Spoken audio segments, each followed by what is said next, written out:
இன்றைக்கி ஒரு mini vlog பார்க்கலாமா. எங்கள் பெரியத்த வீட்டுக்கு தான் போயிருந்தோம். இது அவங்க ஊர் தான். இங்கே வந்து அவங்க பாக்கியம் இட்லி கடைனா ரொம்ப ஃபேமஸ்ஸு. காலை டைமில் போனோன்னா பயங்கர கூட்டமாக இருக்கும். இந்த ஸ்கூல் பிள்ளைங்க, அங்கே ஸ்கூலில் வேலை பார்க்குறவங்க எல்லாருமே வந்து இங்கே தான் சாப்பிடுவாங்க.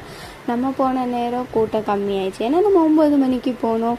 இன்றைக்கி அங்கே எங்களுக்காண்டி ஸ்பெஷல் விருந்து தான். இட்லியும் மீன் குழம்பும் நல்லா திருப்தியாக சாப்பிட்டோம். பட் எல்லாருக்கும்லாம் அங்கே மீன் குழம்பு கொடுக்க மாட்டாங்க. நாங்கள் கெஸ்ட்டு. அங்கே வந்து இட்லி சட்னி சாம்பார் தான் ரொம்ப ஃபேமஸ்ஸு. ப்ரைஸும் கொஞ்சம் கம்மியாக இருக்கும்.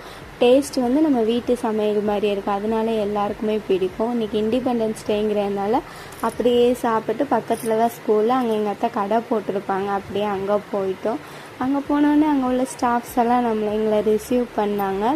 ஸோ கொஞ்சம் அவங்க ஸ்பீச் எல்லாம் கேட்டுட்டு லட்டு கொடுத்தாங்க. அதையும் வாங்கி சாப்பிட்டு வந்துட்டோம். நாங்கள் எங்கள் குட்டீஸோட இந்த இண்டிபெண்டன்ஸ் டேவை செலிப்ரேட் பண்ணோம். ஏன்னா இது தியா குட்டியோட ஃபர்ஸ்ட் இண்டிபெண்டன்ஸ் டே. நீங்கள் எப்படி செலிப்ரேட் பண்ணீங்கன்னு கமெண்ட்டில் சொல்லுங்கள். பாய்.